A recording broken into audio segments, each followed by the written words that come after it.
امام غزالی علیہ الرحمہ نے مکاشفۃ القلوب میں ایک واقعہ لکھا ہے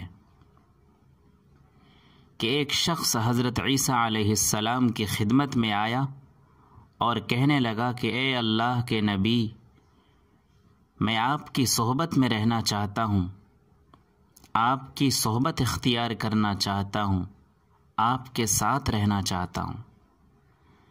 چنانچہ حضرت عیسیٰ علیہ السلام نے اس کی بات کو منظور کر لیا اور اپنے ساتھ رہنے کی اجازت دے دی۔ ایک مرتبہ حضرت عیسیٰ علیہ السلام ایک سفر پر تشریف لے جانے لگے، وہ شخص بھی آپ کے ساتھ ہو گیا۔ جب آپ ایک دریا کے کنارے پہنچے تو کھانا کھانے کے لیے بیٹھ گئے۔ ان کے پاس 3 روٹیاں تھیں، دونوں نے ایک ایک روٹی کھائی۔ جب ایک روٹی باقی رہ گئی تو حضرت عیسیٰ علیہ السلام دریا کی طرف پانی پینے تشریف لے گئے۔ جب آپ پانی پی کر واپس تشریف لائے تو وہ روٹی موجود نہیں تھی۔ آپ نے پوچھا کہ روٹی کس نے لی ہے؟ وہ آدمی بولا کہ مجھے معلوم نہیں ہے۔ راوی کہتے ہیں کہ حضرت عیسیٰ علیہ السلام اسے لے کر آگے چل پڑے اور آپ نے ایک ہرنی کو دیکھا جو اپنے 2 بچوں کو ساتھ لے کر جا رہی تھی۔ آپ نے اس کے ایک بچے کو بلایا۔ جب وہ آیا تو آپ نے اسے ذبح کیا اور گوشت بھون کر خود بھی کھایا اور اس شخص کو بھی کھلایا۔ پھر بچے سے فرمایا کہ اللہ کے حکم سے کھڑا ہو جا۔ چنانچہ ہرنی کا وہ بچہ کھڑا ہو گیا اور جنگل کی طرف چل پڑا۔ تب آپ نے اس آدمی سے کہا کہ میں تجھ سے اس ذات کے نام پر سوال کرتا ہوں جس نے تجھے یہ معجزہ دکھلایا ہے، بتا کہ روٹی کس نے لی تھی؟ وہ آدمی بولا کہ مجھے معلوم نہیں ہے۔ پھر آپ ایک جھیل پر پہنچے اور آپ نے اس شخص کا ہاتھ پکڑا اور دونوں پانی کے اوپر چلنے لگے۔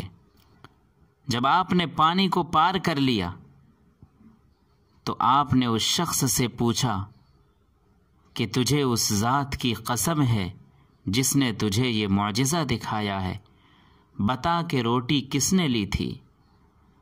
اس آدمی نے پھر وہی جواب دیا کہ مجھے معلوم نہیں ہے۔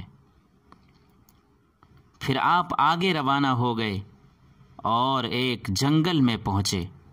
وہاں پر حضرت عیسیٰ علیہ السلام نے مٹی اور ریت کا ایک ڈھیر بنایا اور فرمایا کہ اللہ کے حکم سے سونا بن جا۔ چنانچہ وہ مٹی کا ڈھیر سونا بن گیا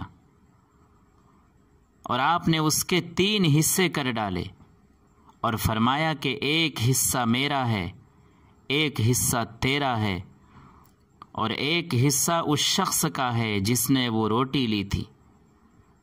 تب وہ آدمی بول پڑا کہ وہ روٹی تو میں نے ہی لی تھی۔ آپ نے اس سے فرمایا کہ ٹھیک ہے، یہ سونا تمام کا تمام تیرا ہے، اور اسے آپ وہیں چھوڑ کر آگے روانہ ہو گئے۔ اس شخص کے پاس 2 آدمی آئے۔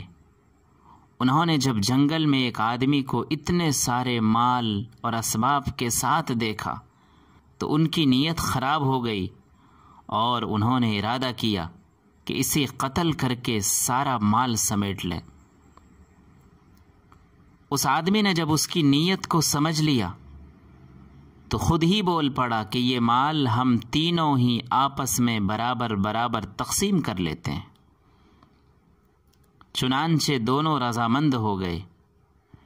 پھر انہوں نے اپنے میں سے ایک شخص کو شہر کی طرف بھیجا تاکہ وہاں سے کھانا لائیں اور تینوں مل کر کھانا کھائیں۔ جس شخص کو انہوں نے شہر کی طرف کھانا لانے بھیجا تھا، اس کے دل میں خیال آیا کہ اتنا سارا مال و متاع اگر پورا میرا ہی ہو جائے تو کتنا اچھا ہو۔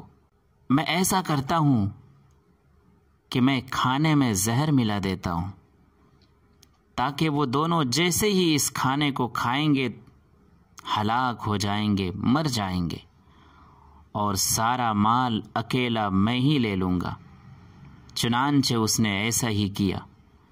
راوی کہتے ہیں کہ ادھر جو آدمی جنگل میں بیٹھے ہوئے تھے انہوں نے ارادہ کر لیا کہ ہم اسے 1/3 کیوں دیں، جو ہی وہ آئے ہم اسے قتل کر دیں گے اور دولت ہم دونوں آپس میں تقسیم کر لیں گے۔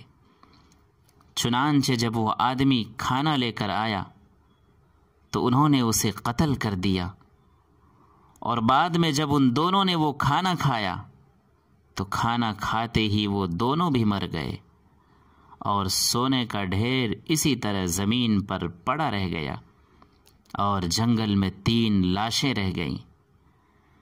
حضرت عیسیٰ علیہ السلام کا پھر وہاں سے گزر ہوا۔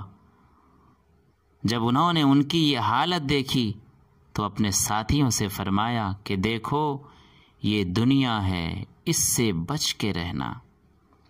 ناظرین، سچ ہے کہ لالچ کا نتیجہ برا ہوتا ہے، اور یہ بھی سچ ہے کہ جو دوسروں کے لیے کنواں کھودے گا سب سے پہلے خود ہی اس کنویں میں گر کر مر جائے گا۔ اللہ تعالی ہم سب کو لالچ جیسی بری بلا سے بچنے کی توفیق نصیب فرمائے، آمین۔ السلام علیکم ورحمۃ اللہ وبرکاتہ۔